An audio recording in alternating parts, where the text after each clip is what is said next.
안녕하세요. 닥터공 헤어라인원 원장 공기환입니다. 오늘 말씀드릴 내용은 모발이식을 받을 경우에 어떠한 방법으로 받는 게 가장 좋을까, 혹은 나에게 맞는 모발이식 방법은, 그런 주제에 대해서 간략하게 말씀드리겠습니다. 이러한 부분에 대해서도 기존의 여러 동영상에서 제가 여러 번 말씀드렸는데 다시 한번 썸머리해서 말씀드리겠습니다. 모발이식 방법 자체는 절개법하고 비절개법이 있고, 비절개법에는 삭발 비절개법과 무삭발 비절개법이 있다, 이렇게 여러 번 말씀드렸습니다.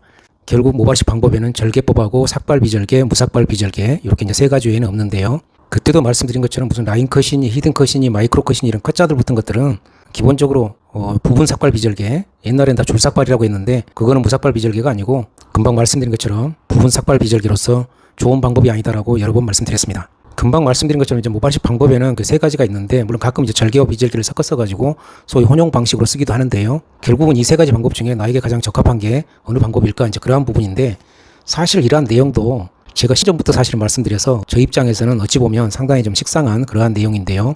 결론만 말씀드리면 무삭발 비절개법으로 모발이식을 받으시는 게 환자분들께서는 가장 좋습니다. 상식적으로 우리가 생각해보면 절개법 같은 경우 뒤에 기다랗게 스트립이라 해가지고 살점을 떼내고 봉합을 해주고, 소위 그걸 의학적으로 표현하게 되면 절개, 절제, 봉합을 하게 되는 건데요. 당연히 물론 기다랗게 흉터가 하나 생기고요.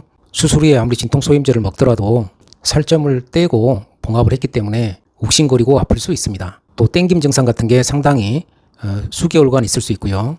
또 후두부 쪽 감각이 좀 이상하다, 쉽게 말해서 다른 살 같다, 이런 느낌이 또 있을 수 있고요. 물론 그러한 부분들이 대부분 시간이 지남에 따라 돌아오긴 합니다. 또 삭발 비절개 같은 경우는 후두부 자체를 빡빡 밀기 때문에 사실 이게 사회생활하기가 좀 애매하고요. 과거에는 삭발 비절개를 하신 분들한테 후두부 쪽 부분 가발을 제공하는 그런 병원들도 좀 있었는데요. 이와같은 대부분의 환자분들한테는 후두부를 빡빡 밀게 되면 사실 사회생활하는데 부담이 되는 건 사실입니다. 그렇다면 후두부를 삭발하지도 않고 자연 상태 그대로에서 모발을 채취하고 이식 후 다음날 보게 되면 마치 수술 안 한 것처럼 티도 잘 안 나고 통증도 없고 붓기도 없고, 그래서 일상생활을 즉각 바로 할 수 있는 방법이 있다면 그러한 방법을 선택하지 않을 이유가 뭐가 있겠습니까? 이게 바로 이제 무삭발 비절개 모발이식인데요.